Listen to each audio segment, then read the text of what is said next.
I suppose one can say that, I suppose every novelist feels, that every young novelist feels that it's great fun. The writing of fiction is great fun at first, because you're inventing characters, you're manipulating them, a sense of power, a sense of delight in manipulating language too.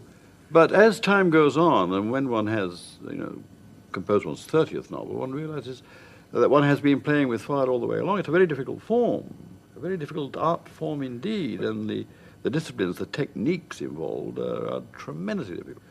But I think that nobody can write without discipline. You can't say, let's wait for the inspiration to come. It doesn't come. It doesn't work. So do you sit down at a desk every morning? Yes, sit down at the desk. Every single morning? Every single morning, including weekends, yes. This morning?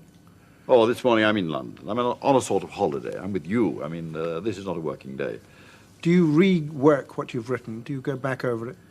I don't rework it. The way I write has much to do with the way I write music. You see, look at it this way, a very simple way of looking at it. The music paper, especially scoring paper, is very expensive. You can't afford to spoil anything. You'd better get it sorted out in your head, in your ear, in your inner ear, before you get it on paper. Like Sibelius. Sibelius heard the whole symphony and then wrote it down without making any changes. I like to get a page organized, and the book acceptable, and then the next page, and the next page, and so on. And do you think the whole book through before you? I don't think anybody can. I think one can roughly proceed up to a point. I think wasn't it E.M. Forster who said that in Passage to India he got it as far as the Malabar caves, but not further.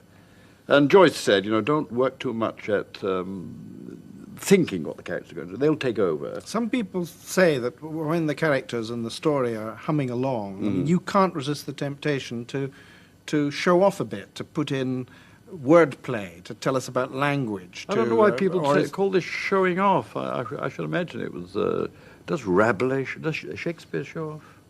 Does Shakespeare show off? Shakespeare's always introducing strange words like Augulus.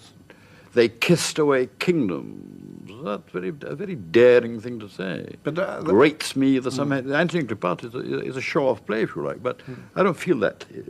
I don't feel that at all about my own work. I think that our Shakespeare's our great model, always. I mean, he's the man we should read, learn from. And he was a tremendous player with words. Yeah. Nothing wrong with it. But they're there for our entertainment, or because they're utterly germane to the stuff of the particular book? I think it's possibly an unworthy feeling, an unworthy conviction that in fiction, or in any kind of verbal art, words should be one of the characters. Words should be characters. Language should be a character in itself. I'm not suggesting that what I write is superior, God forbid, to say what Freddie Forsyth writes, but it's two different ways of writing. Freddie Forsyth gives you a transparent language. You can look through it and get at the action itself. Whereas with me, the language is a bit more opaque. It's just the way we are.